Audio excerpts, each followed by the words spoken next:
Vamos lá, meu querido. Mais uma vez agradecendo e agora dando boa tarde, né? Por mais que ainda não almoçamos, mas já passou de meio-dia. E também dizendo a você o quanto me sinto honrada de estar contigo, não só na bancada, não só do partido, mas agora fazendo parte dessa comissão. Eu vou rapidamente iniciar, né? Teve aqui, eu fui anotando algumas falas, e aí teve uma pessoa que falou, parece que as coisas não estão interligadas. E tudo está interligado.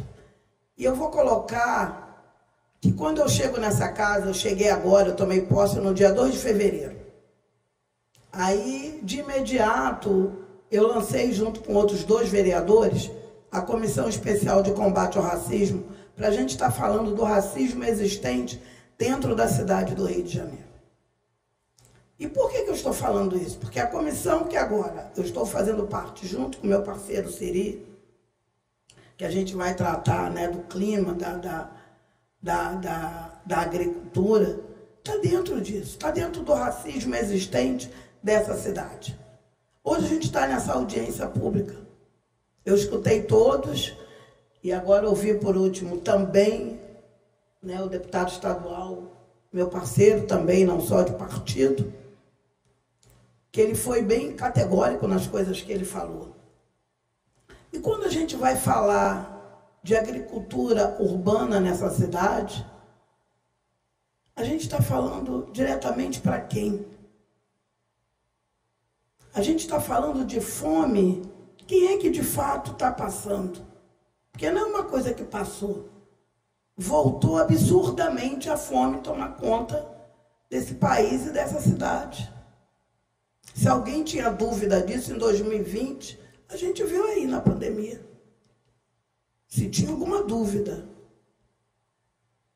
Então a gente está falando de situações que acontecem há muito tempo. Só que agora, e isso eu acho que a gente tem que celebrar, a gente está dando nome aos bois. A gente não está agora inventando uma palavra bonita, Siri, para estar colocando qual o motivo real desse problema. E aí, quando eu peguei aqui o nome da primeira pessoa que falou na tribuna, que foi a senhora Márcia Soares, você foi, Márcia, né?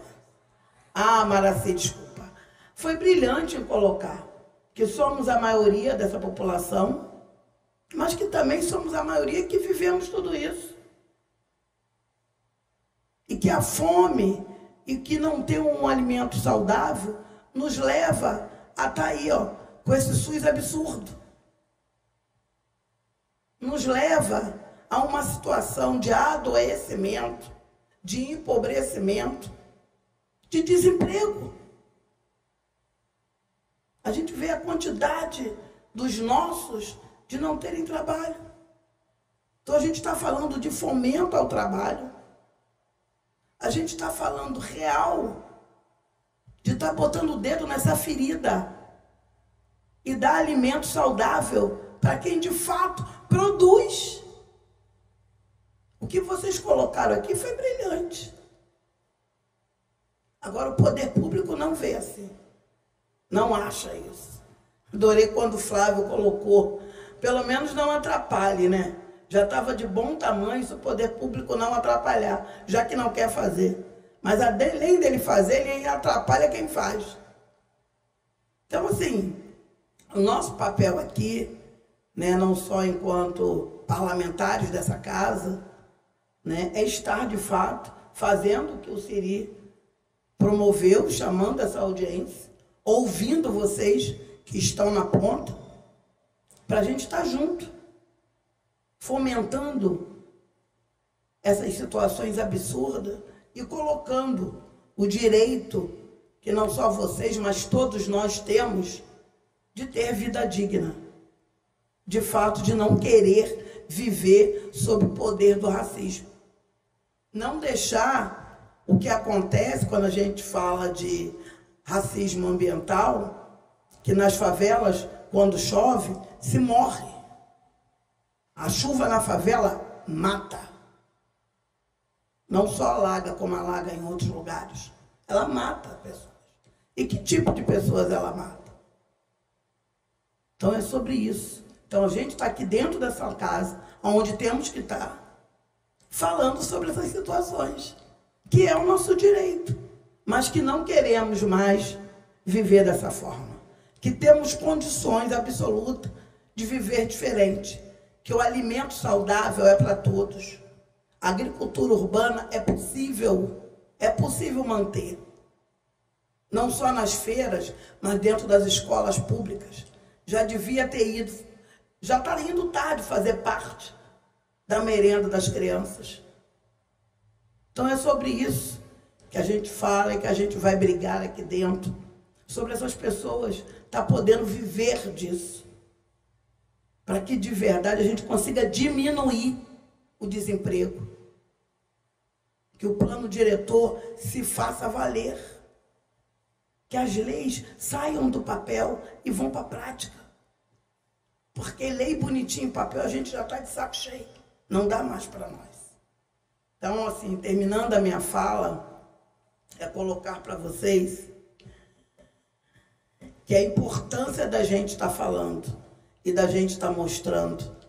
E aí, pena que a minha companheira, que eu gosto muito dela, Tainá de Paula, saiu, porque eu estou assim virando a chatinha do Eduardo Paz, fazendo toda hora essa pergunta, porque tudo eu boto nesse lugar, que tem a ver. Ele falou na viagem internacional sobre uma cidade antirracista. Esse tema também está dentro dessa cidade antirracista. Porque a gente está falando de alimentar quem? A gente está falando de trabalho para quem? A gente está falando de viver bem para diminuir, né, o que a gente está vivendo de absurdo, de adoecimento, de desemprego para quem? Então isso está dentro da cidade antirracista. Então a gente tem que estar cobrando a ele, né, que cidade antirracista ele está falando. Para quem ele está falando isso? Porque a gente está provando em todos os aspectos, saúde, educação, cultura, alimentação, trabalho e renda, que não é uma cidade antirracista, que não somos tratados como todos, como não é uma cidade igual para todos, então não é uma cidade antirracista. É isso, gente. Muito obrigada. Tá bom, Celio? Valeu, obrigada.